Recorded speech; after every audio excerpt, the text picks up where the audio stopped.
안녕하세요. 이번 시간에는 이제 2회차 전기 이론 문제를 풀도록 하겠습니다. 1번 문제고요.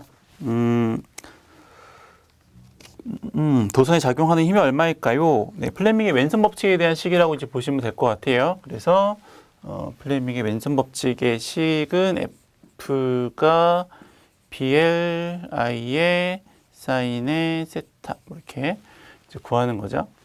그래서 대입을 해보면 자손 밀도는 2라고 했고요. 그리고 길이는 60cm인데 여기서는 얘가 미터이기 때문에 60cm가 아니고 0.6m로 이제 하셔야 되겠고요. 0.6m. 그리고 전류는 5A. 그리고 각도는 자장과 30도. 네. 그래서 식을 한번 쭉 써보면 2에다가 0.6에 5에 사인 30도.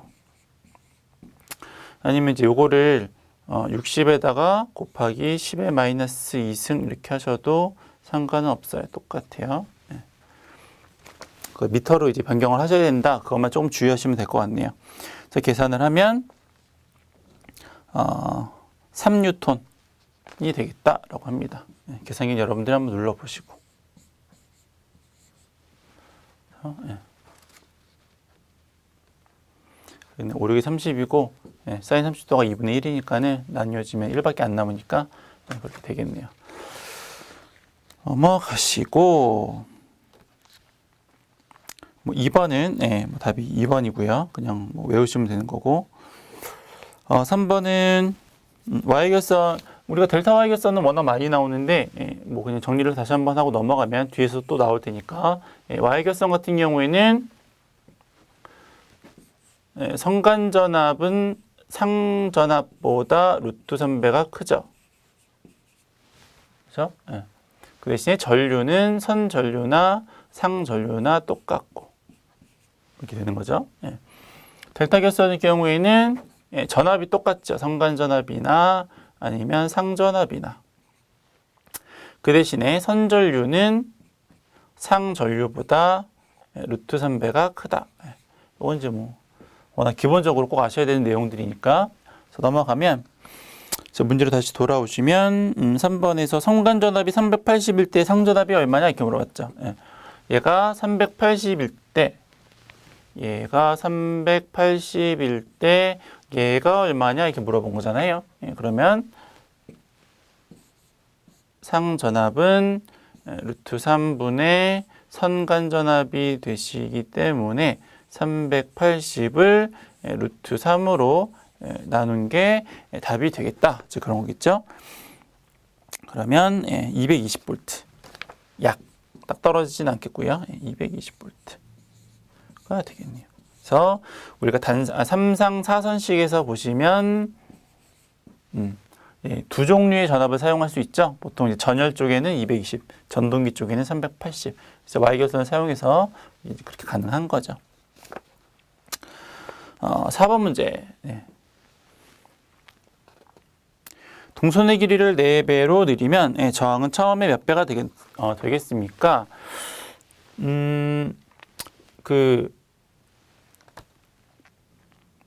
앞에서도 이제 유사하게 했었는데 저항이라고 하는 게 고유저항에다가 면적에다가 길이였어요. 이거는 S를 A라고 쓰기도 하고 그거는 그게 상관이 없는데 문제에서 뭐라고 했냐면 길이를 4배로 늘린다고 했어요. 얘를 4배로 늘리겠다 이거죠. 근데 이제 중요한 게 뭐냐면 문제에서 최적은 똑같아요. 부피는 똑같아요. 부피는 똑같은데 길이를 4배로 줄이면 그 면적은 어떻게 되냐면 4배만큼 줄겠죠. 최적이 똑같으니까.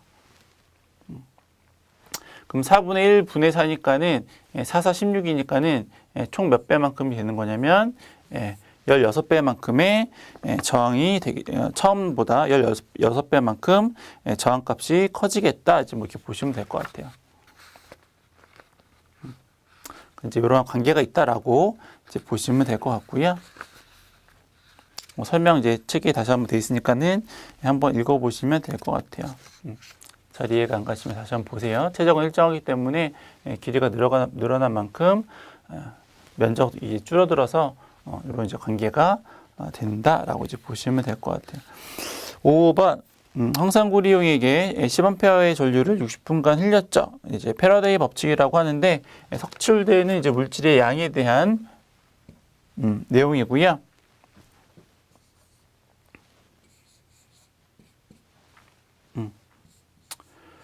보통 이제 식은 이제 요 Q라고 하는 게 이제 IT니까는 식은 이제 뭐 이렇게 써요. 뭐 나머지는 이제 식만 하시면 그냥 대입만 하시면 되는 거니까. 그래서 보시면 화학 당량은 0.3293 곱하기 10의 마이너스 3승이고 전류는 10A하고 60분간 흘렸다라고 했는데 이것도 마찬가지로 초에 대한 단위니까 곱하기 60을 해주셔야 될 것 같아요. 해서 계산기로 누르면 11.8548g이 나오니까 답은 4번이 되겠다. 좀 그런 거죠. 잘 안 나오는 문제인데 워낙 좀 많은 문제를 좀 출제를 해서 한꺼번에 시험을 봐야 되니까 좀 이런 문제도 이제 나오는 것 같아요. 거의 처음 본 것 같은데요. 이런 거 하는 거는 기사 쪽에서는 좀 종종은 아니지만 가끔 나오긴 하는데 기능사 쪽에서는 좀 잘 안 나왔다가 나오는 문제였던 것 같아요. 그래서 일단 보시면 되겠고요. 식만 외우시면 돼요. 식만 외우셔가지고 그냥 대입하시는 문제니까 관건은 식을 외우느냐 못하느냐 이제 뭐 그런 거죠. 7번에 몇 가우스인가 이렇게 나왔는데 그 단위가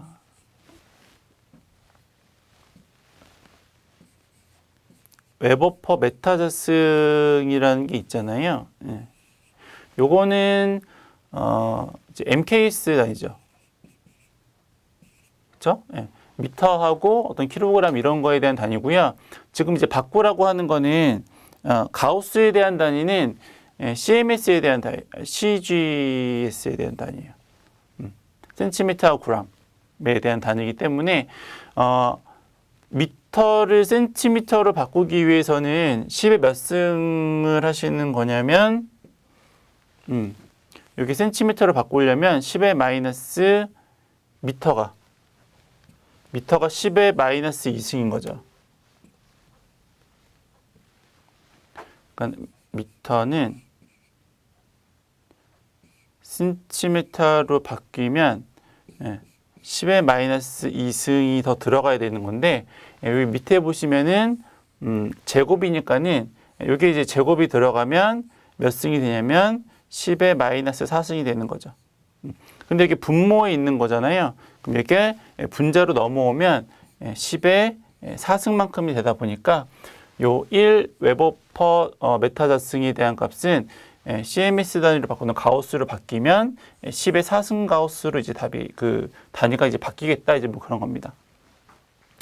단위 변화, 단위 환산에 대한 거니까 뭐 그렇다라고 보시면 돼요. 그래서 답은 1번이 됩니다. 단위 환산 이렇게 뭐 바뀌는 거를 좀 어려워하시는 분들은 그냥 외우시면 돼요. 뭐 굳이 뭐 넘어가셔서 8번. 전류에 의한 자장의 세기와 관계가 있는 거는 이제 비오사바르 법칙이고요. 뭐 가끔 나와요. 그냥 외우시면 돼요. 외우셔서 그냥 전류에 의한 자장의 세기는 비오사바르의 법칙이다라고 그냥 암기만 하셔도 돼요. 뭐 설명하라고는 안 나오니까. 9번 문제. 200V에서 1kg의 전력을 소비하는 전열기를 100V에 사용하면 소비 전력이 얼마만큼이 될까요? 이제 우리가 뭐 전력을 구하는 공식이 가장 뭐 대표적인 것들이 이런 게 있죠. I자승이야. 근데 이제 여기다 오음의 법칙을 적용하면 이제 R분의 이제 V자승이 될 수도 있고, 그렇죠?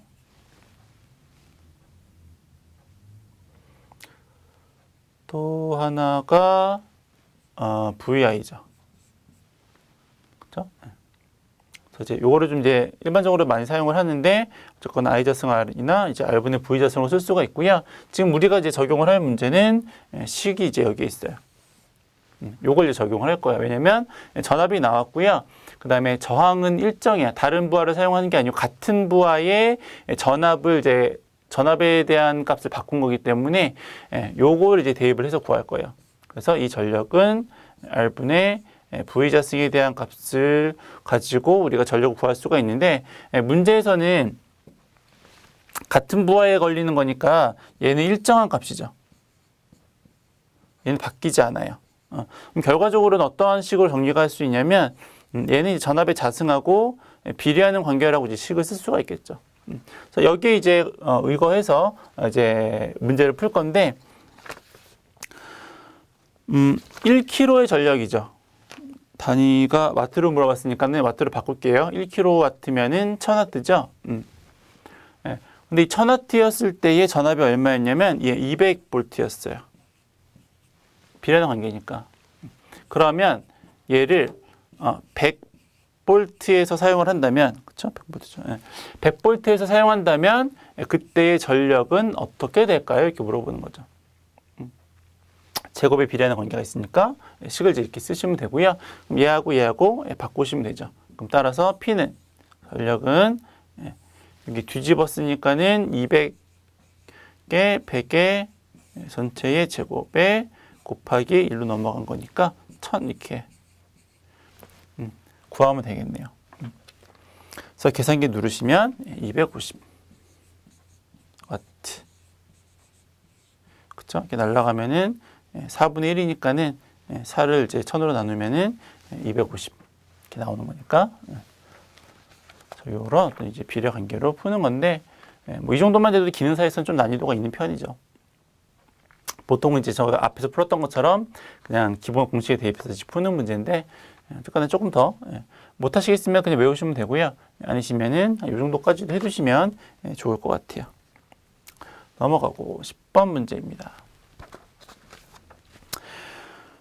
동일한 크기의 저항을 10개 접속하는 경우에 합성 저항값이 최소가 되는 게 얼마일까요? 앞에서부터 이제 어떤 저항에 대한 합성값에 대한 문제는 계속 하는데 매번 나와요. 계속 나오니까는 요거는 이제 꼭 나오시면 맞출 수 있게 있으셔야 되겠고요.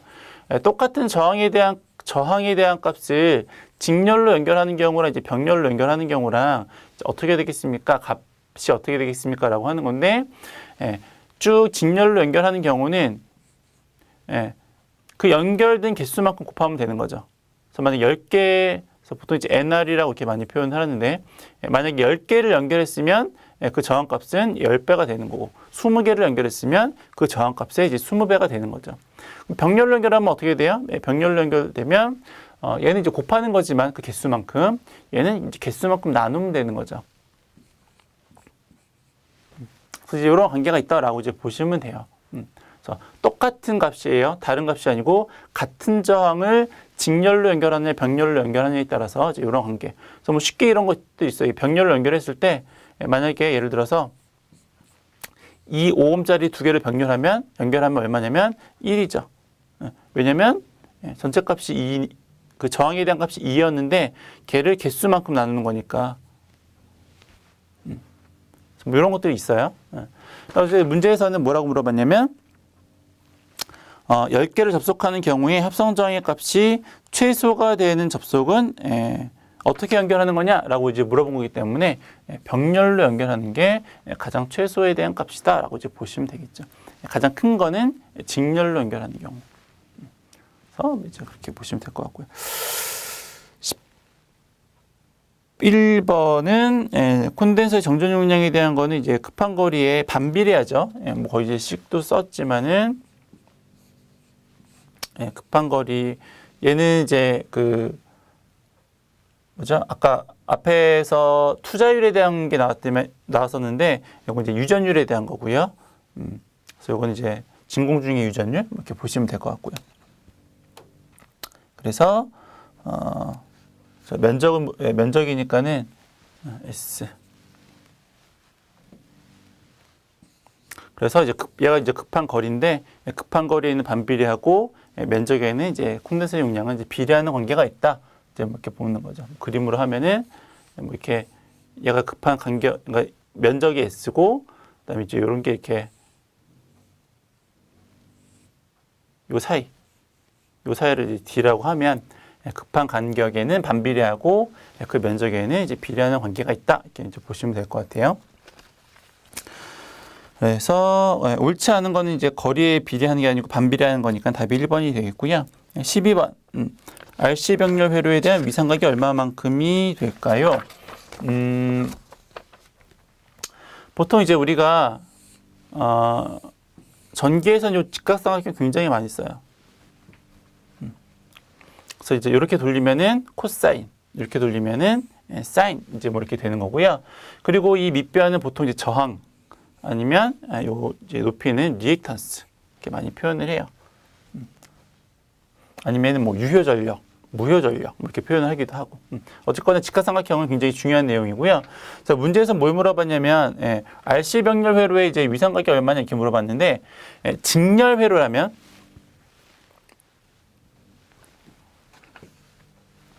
우리가 세타를 구하고 싶은 거잖아요. 세타를 구하는 방법은 코사인을 구할 수도 있고 사인을 구할 수도 있고 탄젠트를 이용할 수도 있는데 보통 이제 탄젠트를 많이 이용하죠. 왜냐하면 이놈하고 이놈은 이제 알 수 있는 값이니까.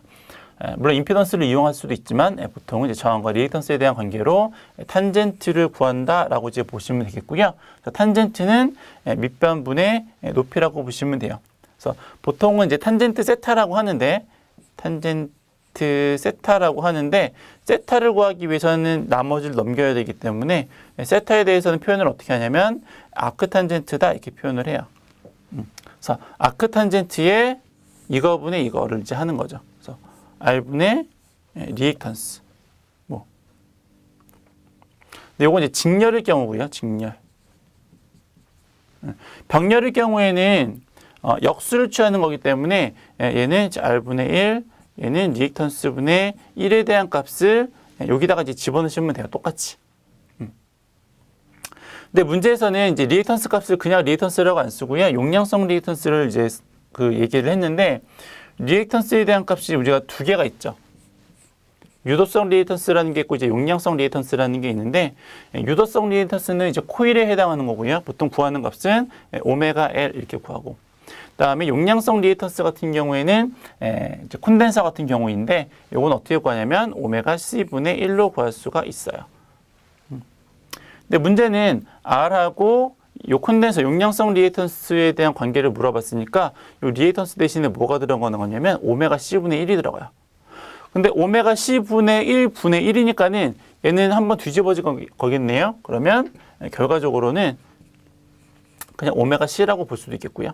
그러니까 탄젠트 값을 구해보면 R분의 1에 오메가 C가 되니까 밑에는 1이 있는 거랑 똑같아요. 그러면 이렇게 곱하는 거니까 R 오메가 C가 되겠죠. 요거 대신에. 따라서 세타 값이 얼마냐면 아크탄젠트의 R 오메가 C가 RC 병렬 회로에서의 세타 값이다 이렇게 보시면 되는 거예요. 이것도 좀 어렵죠. 네. 잘 이해 안 가시면 외우세요. 네. 답은 2번이에요. 굳이 다른 것도 할 거 많은데 뭐 이해를 하셔서 하시면 좋겠지만은 아까 이제 좀 전에 풀었던 그런 것들은 뭐 크게 다른 걸로 변형되거나 이제 그런 문제들이 아니기 때문에 그냥 외우셔도 무관하세요. 그런 거 말고 그냥 간단한 계산 문제는 좀 푸셔야 되는 거고요. 13번 쿨렁의 법칙 중에서 기억하고 니은이 들어갈 게 뭘까요? 쿨렁의 법칙은 이제 자개 쪽에서도 있고 이제 전개 쪽에서도 있는데 보통 쿨렁의 법칙 F일 경우에 자개에서 이 문제는 자개에 대한 문제인데 어떻게 구하냐면 4파이 뮤0 분의 1에 R 자승의 M1, M2 이렇게 구하죠. 전체 앞에 있는 값은 6.33 곱하기 10의 마이너스 7승. 4승. 투자율이 적었죠. 투자율이 마이너스 7승이고, 이건 4승.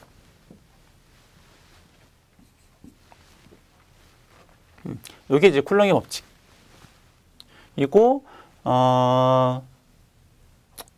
뭐 뒤에 또 나오면 이제 그건 그때 하도록 할게요. 그래서 이제 요걸 이제 쿨롱의 법칙이라고 보시면 되고요. 그래서 기억하고 니은에 알맞은 말은 뭐냐면 두 개의 자극이 이게 자극이에요. 두 개의 자극이 일정한 거리만큼 R만큼 떨어져 있을 때 두 자극 사이에 작용하는 힘의 크기는 자극의 곱에는 비례하죠. 그리고 떨어진 거리의 제곱에는 반비례하는 관계가 있다. 좀 그런 겁니다. 이 식도 외워두시면 좋을 것 같아요. 외우세요. 시험 문제 나오니까. 식이 나올 수도 있고 아니면 여기에 대입해서 답을 유추하는 문제가 나올 수도 있으니까는 외우셔야 돼요. 외우세요. 나중에 기사 시험 보실 때에도 꼭 나오니까는 외우세요.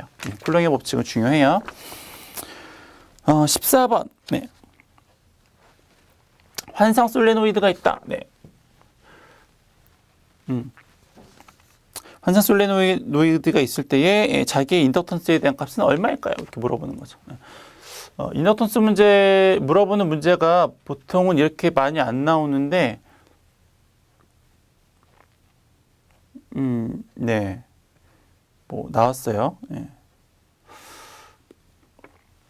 그냥 솔레노이드가 있고 환상 솔레노이드가 있어요. 좀 주의를 좀 해두시고요. 그 두 개 환상 솔레노이드는 이렇게 코일을 감아놓은 거를 다시 한번 동그랗게 이렇게 만든 거를 이제 환상 솔레노이드라고 이제 보시면 돼요. 그냥 솔레노이드는 우리가 일반적으로 말하는 그냥 이제 코일이라고 이제 보시면 될 것 같고요.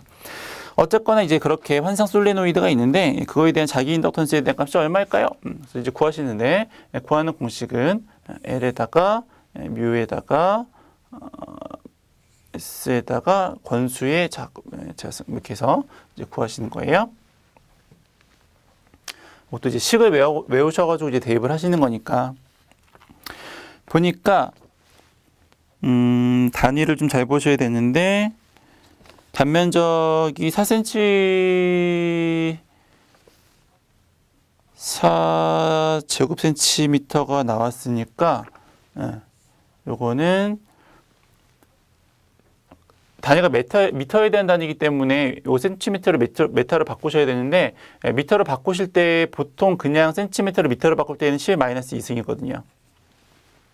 근데 얘는 제곱 센티미터니까는 여기도 제곱을 붙여야죠. 그래서 제곱이 아니고 마이너스 4승이라는 건 좀 기억하셔야 되겠고요.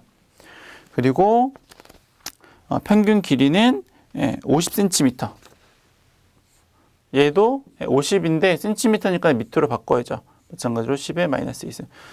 얘는 제곱이니까는 제곱 센티미터니까는 마이너스 4승이 된 거고요. 얘는 그냥 센티미터니까는 마이너스 2승인 거예요. 구분하시고 코일의 감은 횟수는 1000회, 1000번과 맞대요. 그리고 비투자율은 2000이고 진공 중의 투자율은 4파이라고 했으니까는 여기에다가 1000, 2000에다가 4파이 곱하기 10의 마이너스 7승 이렇게 되는 거죠.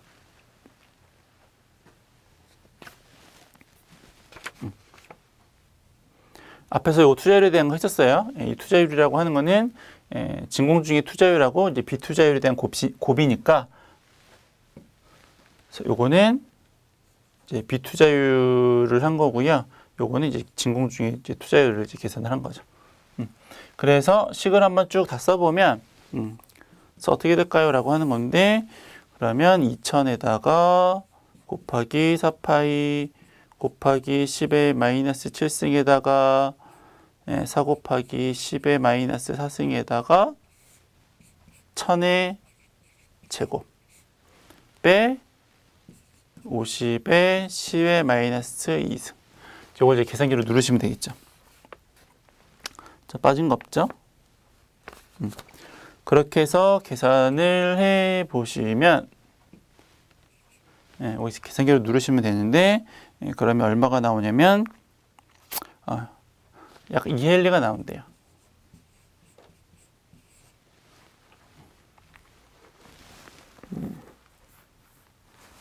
알아두시면 기사 때에도 써먹을 수가 있긴 한데 약간 좀 기능사스러운 문제는 좀 아니에요.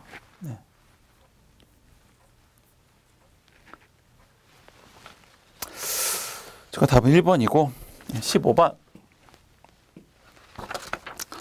비정연파가 발생하는 원인과 거리가 먼 것은 오음의 법칙이라고 하는 거는 뭐 이제 그 설명에 나왔듯이 그냥 이게 쉽게 말해서 그냥 얘가 오음의 법칙이잖아요. 뭐 저는 비정연파랑 상관이 없죠. 뭐 주파수 뭐 이런 거에 관련된 내용이 아니니까. 키르호프의 법칙을 이용해서 방정식을 세우는 방법으로 잘못된 것은 계산 결과 전류가 플러스로 표시된 거는 처음에 정한 방향과 같은 방향인 거죠. 마이너스면 이제 반대 방향이고. 그렇죠? 예. 키르호프의 전류 법칙 뭐 이렇게 어느 한 점을 기준으로 했을 때 들어가고 나가는 게 다 같다 이제 뭐 그런 거잖아요. 그래서 얘가 뭐 I1, I2, I3, I4 이러면 들어가는 거, 이 점을 기준으로 했을 때 들어가는 거랑 나가는 게 똑같은 거니까 1번과 2번과 3번이 4번이랑 같다라는 건데 요거를 이렇게 넘겨버리면 I1, I2에 I3에 마이너스 I4가 0 이렇게 되는 거죠. 그래서 얘랑 얘가 방향이 다르잖아요. 그래서 얘는 이제 마이너스가 붙는 거죠. 그래서 다른 거에 대해서 마이너스가 붙는 거예요. 1kW는 몇 줄인가? 네, 아까 했었어요. 1회 때, 1회 때 했었는데 와트 세크가 줄하고 똑같다라고 했죠. 그렇죠? 그래서 줄로 물어봤으니까는 지금 보니까는 1kWh죠. 그럼 이제 이 와트아워를 와트 세크로 바꿔야지 이제 줄이 되는 거니까. 그러면은 일단 킬로와트를 와트로 바꿔야 되니까는 요건 1000이죠. 그리고 아워를 세크로 바꿔야 되니까 시간을 초로 바꾸면 얼마예요? 60분이 60초니까. 그럼 3600이 되겠네요.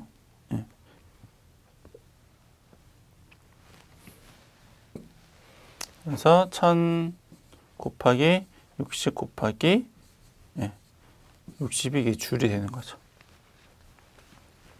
그럼 답은 1번이 됩니다. 3.6 곱하기 10의 6승줄이 되겠다. 좀 그런 겁니다. 단위 환산에 대한 거니까. 18번 최대 전력 전송 조건에 대한 이제 문제고요. 이것도 이제 그림을 한번 그려보면 어떤 이제 내부 저항이 있는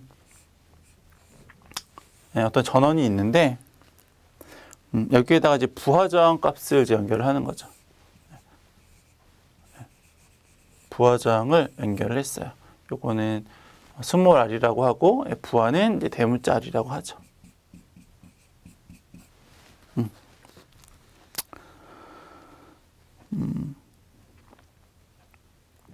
이랬을 경우에 최대 전력이 얼마만큼이 될까요?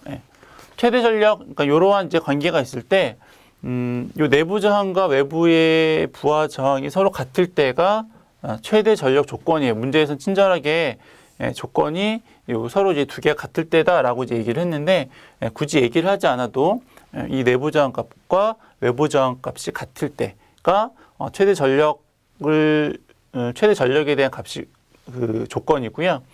그때 발생하는 최대 전력은 어떻게 구할 수 있냐면 4R의 V의 자승으로 구할 수 있어요. 자, 문제는 저항값이 내부 저항값이 15라고 했죠. 어쨌거나 이제 이게 15인데 최대 전력이 되기 위해서는 부하도 15짜리를 거는 경우가 최대니까 15에다가 저항값은 얼마냐면 기전력이 120. 자, 그러면 4 곱하기 15분의 120의 제곱 이렇게 푸는 거예요. 그래서 계산기를 누르시면 240W가 답이 되겠다. 좀 그런 거죠.